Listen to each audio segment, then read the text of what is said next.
Bom, vamos iniciar hoje a nossa aula 3, que está relacionada com aspectos mais técnicos, né, da avaliação. Hoje nós vamos falar sobre desenhos e delineamentos de pesquisa de avaliação de políticas públicas. Basicamente, nós temos 3 desenhos que são usados também em outras áreas de pesquisa, mas que também são adequados no caso da avaliação de políticas. O primeiro desenho que eu vou falar hoje é o desenho de caráter experimental. O segundo é o desenho ou a pesquisa de caráter quase experimental. E por fim, mas não menos importante, vou falar sobre a pesquisa não experimental. Começando então pelo desenho ou pela pesquisa experimental, enfocando a questão da avaliação de políticas públicas. Este desenho, ele tem como foco, como objetivo, explicar relações de causa e efeito. Então, ele é muito adequado quando nós temos uma situação em que nós queremos verificar se uma política pública gerou um determinado efeito ou não. Mais adiante eu vou entrar na especificidade desses casos.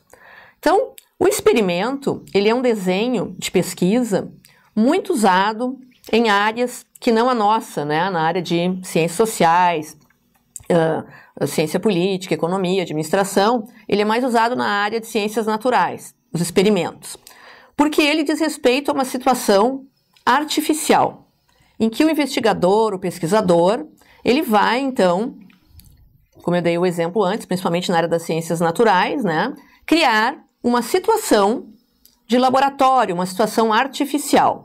Nesse caso, os experimentadores, eles vão distribuir por sorteio as unidades que vão, então, receber uma determinada intervenção e as unidades que não vão receber uma determinada intervenção. Na área das ciências biológicas, por exemplo, a gente poderia, né, dar o exemplo de uma experiência de laboratório, onde um grupo de cobaias, metade desse grupo é designada para receber um determinado medicamento, por exemplo, e a outra metade sorteada para não receber o medicamento, e vai-se então testar se esse medicamento teve um efeito ou não num determinado aspecto, por exemplo, da saúde dessas cobaias. No caso de políticas públicas, nós poderíamos designar por sorteio municípios, comunidades, indivíduos que iriam receber uma determinada política pública e outro grupo que não iria, para então poder comparar esses grupos e ver então se essa intervenção, essa política pública gerou um determinado resultado ou não. A principal característica do experimento é a designação aleatória de quem vai receber o tratamento ou a intervenção e quem não vai receber a intervenção. Essa designação aleatória, normalmente, ela é por sorteio, né?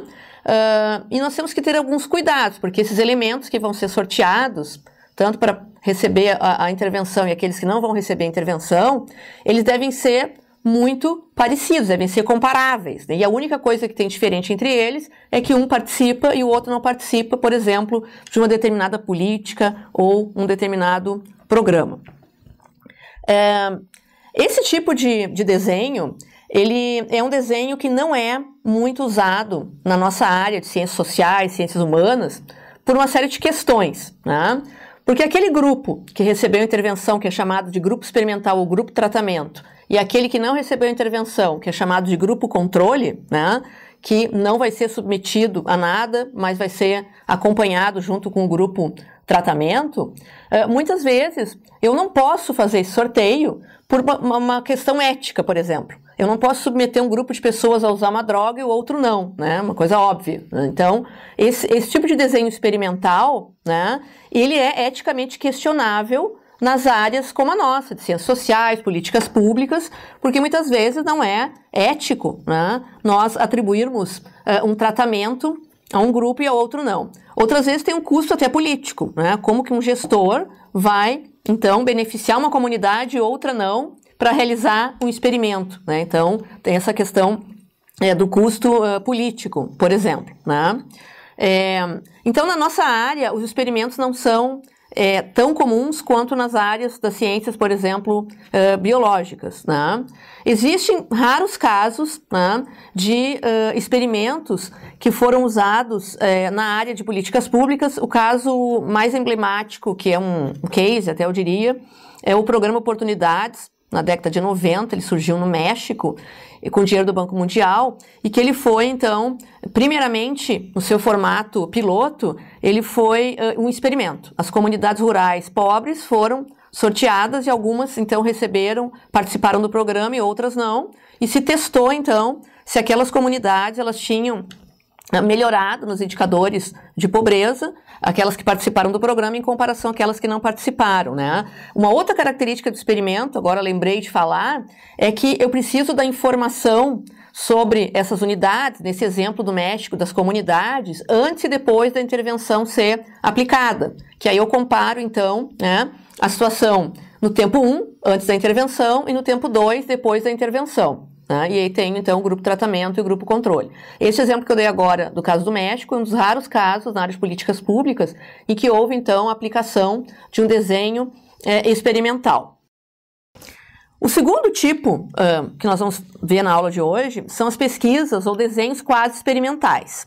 Eles são muito parecidos, têm o mesmo objetivo dos desenhos experimentais, mas eles não têm aquele problema, né, que eu citei antes, de designar aleatoriamente quem vai ser beneficiado e quem não vai. Isso não tem, né? Essa é a diferença em relação aos desenhos experimentais. O resto tudo é muito parecido. Nos desenhos experimentais eu comparava o antes e o depois, o grupo que recebeu a intervenção com aquele que não recebeu, né? No desenho quase experimental, eu tenho as mesmas informações. Eu tenho que ter o antes e o depois para poder verificar se houve alguma mudança, né? Se a intervenção gerou alguma mudança. E eu tenho os dois grupos. O grupo que participa e o que não participa. A única diferença é que essa designação de quem participa ou não é aleatória.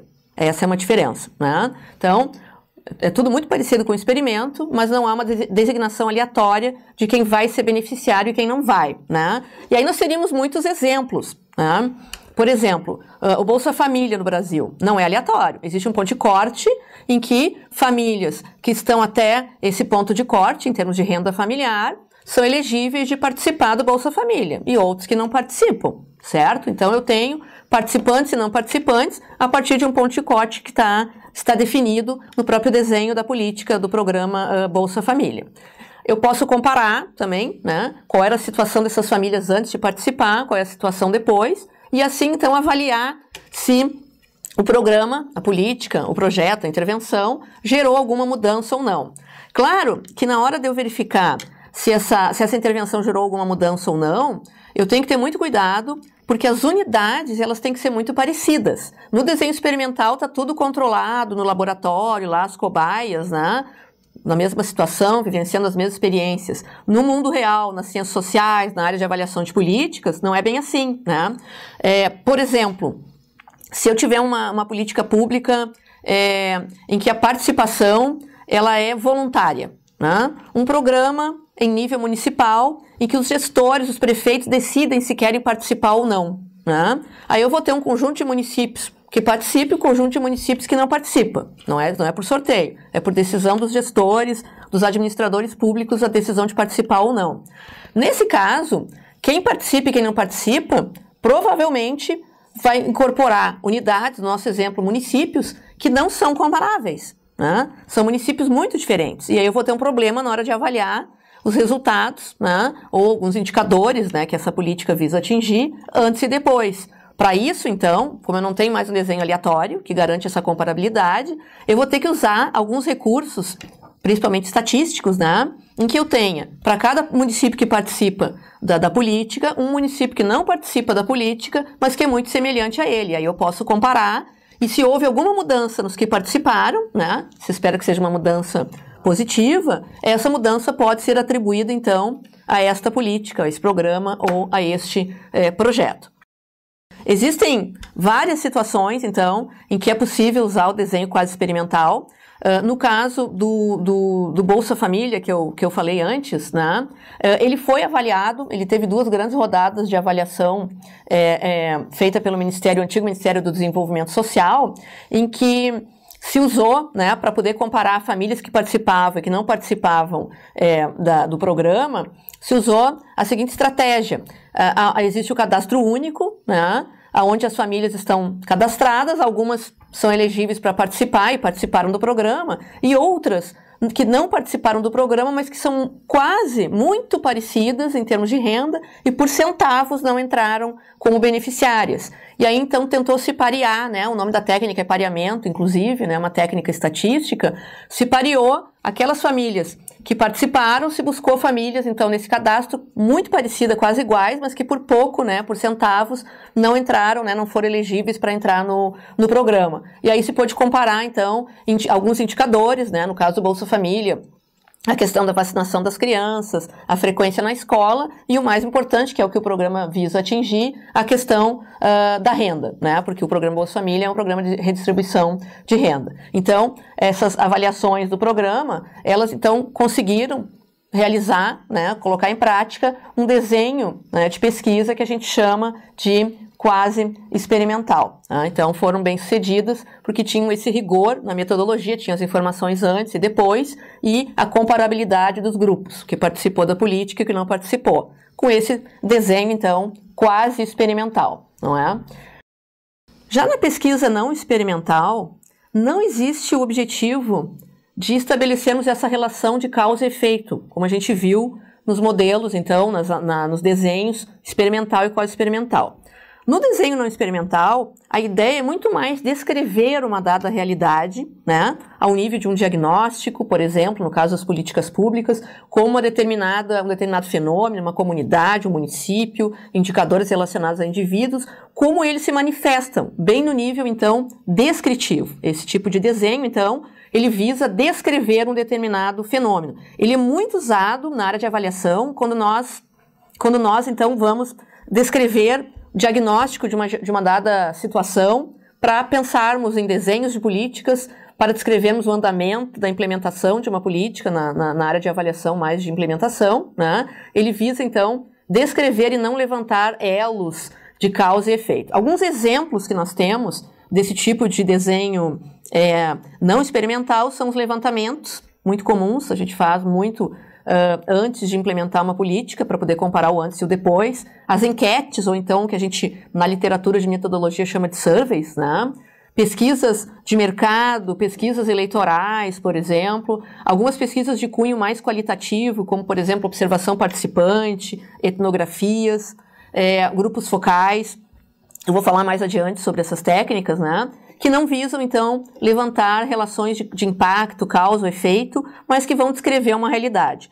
Tanto podem usar estatística, né, pesquisa mais quantitativa, como também pesquisas de cunho mais qualitativo, como esses exemplos que eu dei.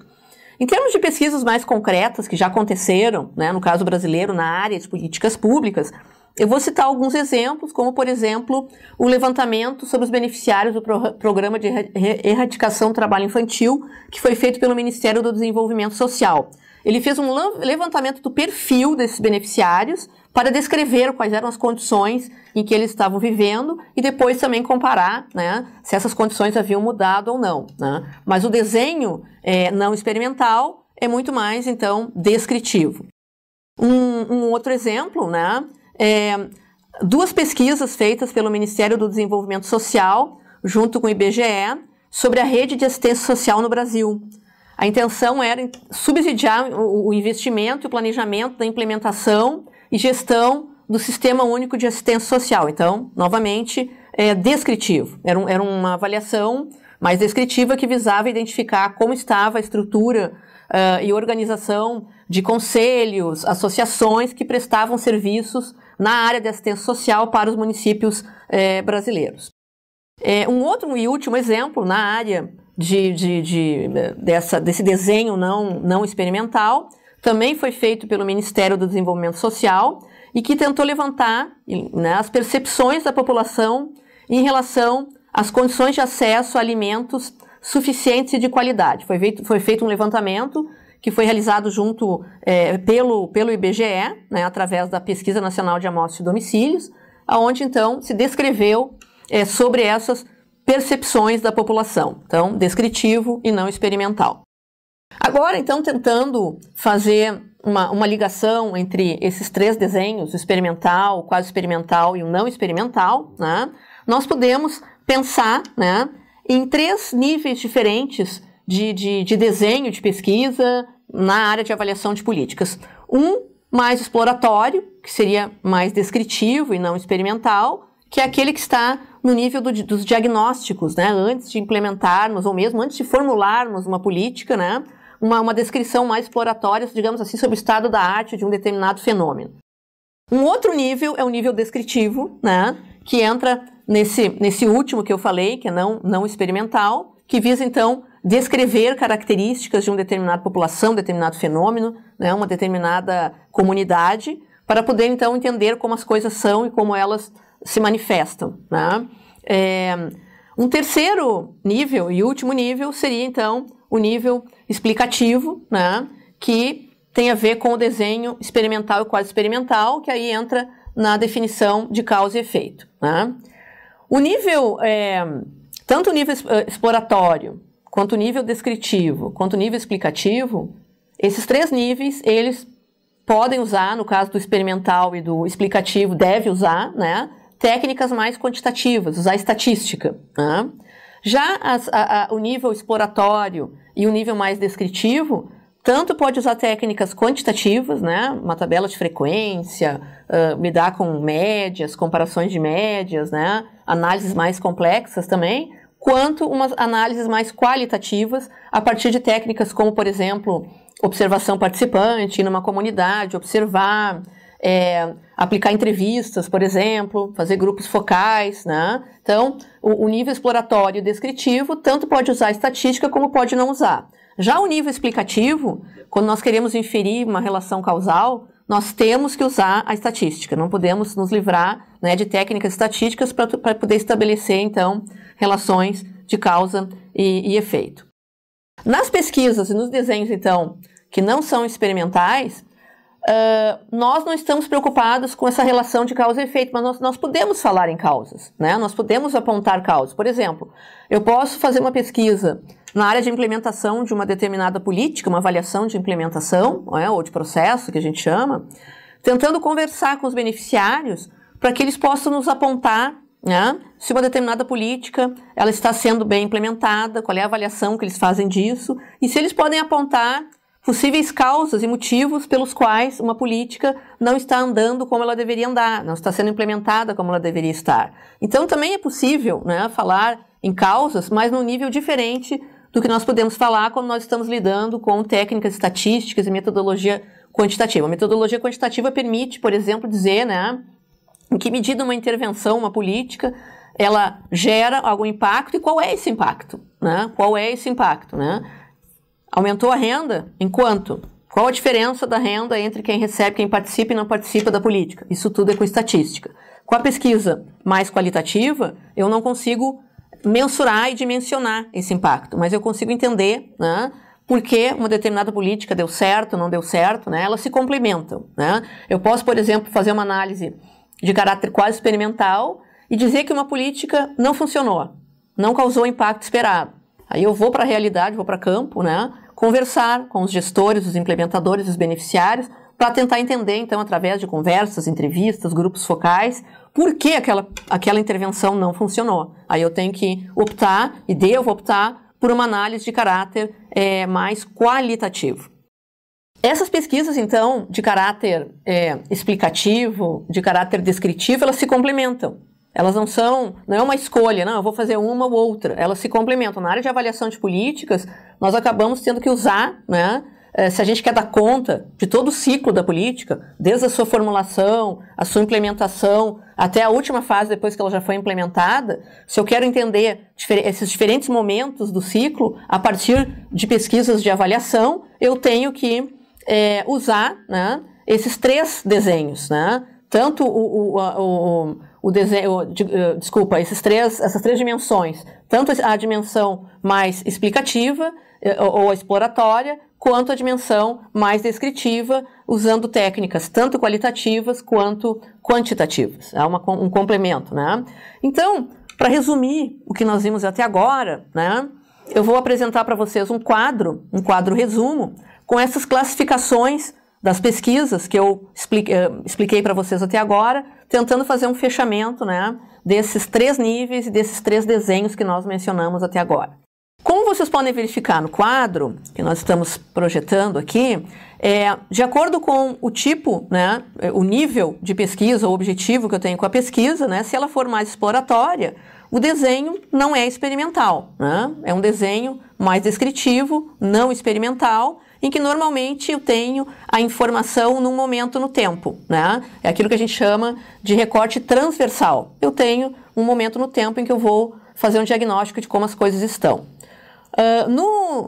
No nível mais descritivo, né, eu também não tenho um desenho experimental, porque eu não estou visando levantar causa e efeito, mas nada impede que eu descreva uma realidade em momentos diferentes do tempo. Então, eu posso ter dados de caráter transversal no momento no tempo, ou dados através do tempo em que eu vou descrever a informação. E por fim, quando eu tenho um nível explicativo, aí sim eu vou entrar naquele desenho experimental ou quase experimental, em que eu estou objetivando levantar causas e efeitos, e aí eu tenho a coleta de informações no momento no tempo, em que eu vou querer comparar para poder falar se houve ou não, né, aquela relação causal da intervenção da política na realidade, e aí eu tenho que ter pelo menos 2 momentos no tempo, aí já é uma pesquisa de caráter longitudinal, o momento antes da intervenção e o momento posterior à intervenção. Por isso que a gente chama de um caráter, né, longitudinal, em que eu tenho pelo menos 2 momentos no tempo. Então, conectando agora esses desenhos que eu apresentei para vocês com as diferentes etapas do ciclo das políticas e falando especificamente no caso da avaliação, né, nós podemos dizer que a avaliação de políticas ela está presente nas diferentes etapas do ciclo, não é só no final, né? No final nós temos a avaliação de resultados ou impacto, aquela relação causal. Nós podemos ter a avaliação, então, antes da política ser implementada, né? Que seria a um nível mais descritivo, não experimental, de diagnóstico, né? Para levantar uma dada realidade, né? E podemos ter também a avaliação no momento da implementação, que também não é uma avaliação que envolve um desenho experimental, ele é não experimental, que a gente chama de avaliação de processos, né? Que eu vou fazer uma pesquisa de avaliação, onde eu vou levantar dados sobre como uma determinada política, programa ou projeto está sendo implementado. Normalmente envolve técnicas mais qualitativas, conversar com gestores, conversar com os burocratas, conversar com os implementadores, conversar com os beneficiários, né? Essa conversa pode se dar através de uma entrevista, através de um grupo focal, né? Através de uma observação participante, por exemplo. Então, esse momento da avaliação, né, durante a implementação, ele é chamado de avaliação de processo e ele não envolve um desenho experimental.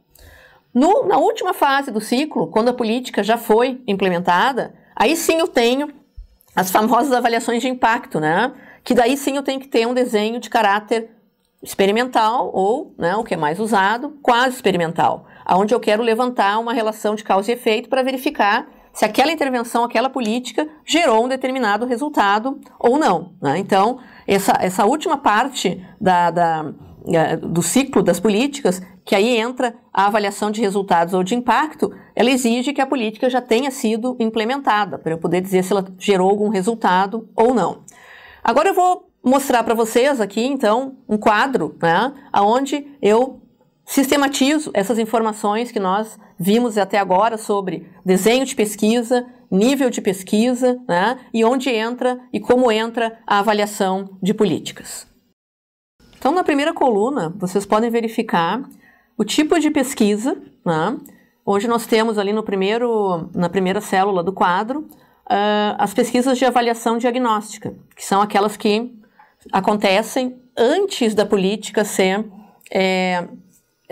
desenhada, né, onde eu vou fazer um levantamento sobre o que está acontecendo para propor um desenho da política.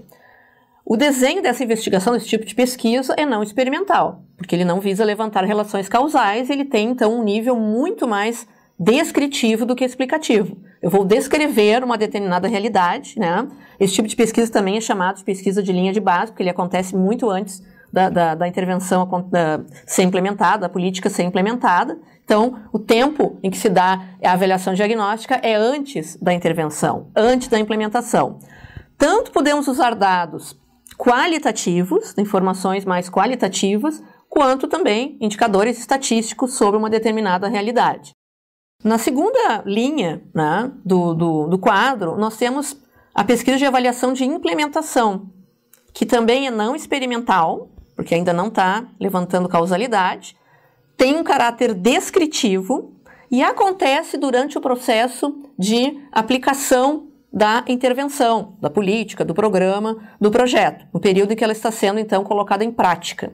Tanto eu posso usar pesquisas qualitativas, conversar com beneficiários, conversar com gestores, levantar algum indicador, né, de andamento da política e, então, usar dados quantitativos também.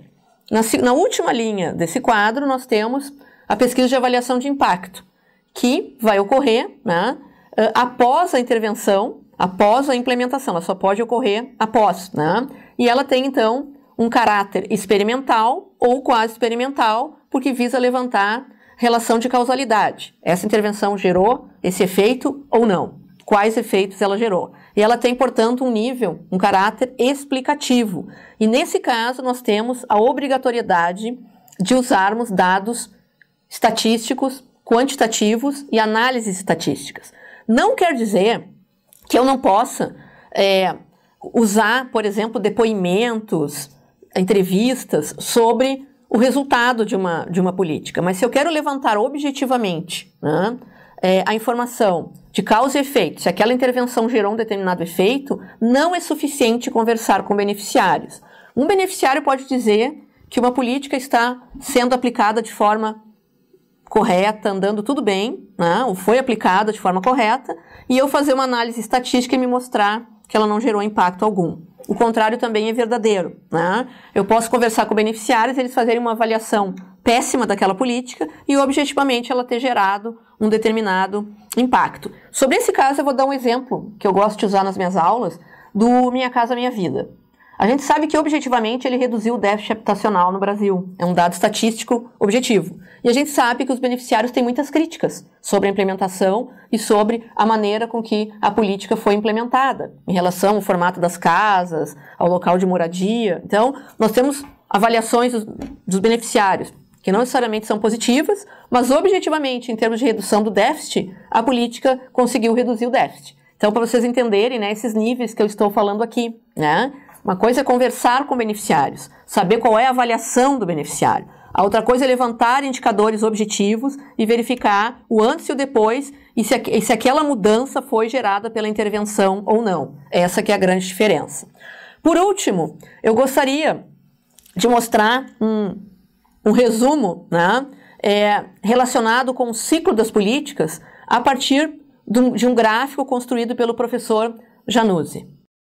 Nesse gráfico, então, vocês conseguem encaixar, né, aquele quadro que eu estava comentando nas diferentes etapas do ciclo da política pública, em relação aos tipos de avaliação que nós temos, né? Então, nós temos lá em cima, à esquerda, no gráfico, a avaliação de demanda.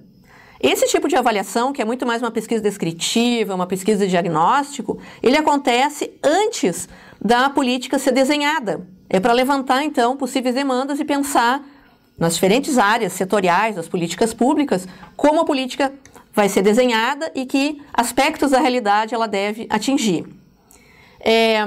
Num segundo momento, uma vez definido, então, o que nós vamos levar em conta na política, nós vamos dizer como ela vai ser desenhada. Então, nós temos a avaliação de desenho. Um exemplo, essa política vai ser uma política universal, vai ser uma política que vai ter ponto de corte, não vai ter ponto de corte, né? Como ela vai ser desenhada? Uma vez que ela já foi desenhada e formulada, ela vai ser colocada em prática. Aí nós entramos na etapa da implementação. E nessa etapa nós temos, então, a avaliação de processo, que nada mais é que a avaliação de implementação, onde nós vamos, então, avaliar se aquela política, aquela intervenção, como ela está sendo implementada. Ela está atingindo quem deve atingir? Está havendo algum problema no percurso, né, que está impedindo que ela seja implementada a contento? Ela está em conformidade com o que se espera ou não está, né? Então, são as chamadas avaliações de processo ou de implementação. E, por fim, nós temos a avaliação de impacto ou a avaliação de resultados, né? A avaliação de impacto é se a política está, então, gerando os efeitos que ela visava lá no seu desenho, na sua formulação, gerar, né? E se existem outros resultados, por exemplo, resultados não esperados, que foram gerados por essa política que não haviam sido previstos, né, no desenho original daquela intervenção. Com esse, então, gráfico, eu encerro a nossa terceira e última videoaula, desejando a vocês, então, um bom aprendizado e qualquer dúvida, por favor, não hesitem em postar no nosso fórum, né, no nosso módulo 6 de avaliação de políticas. Muito obrigada.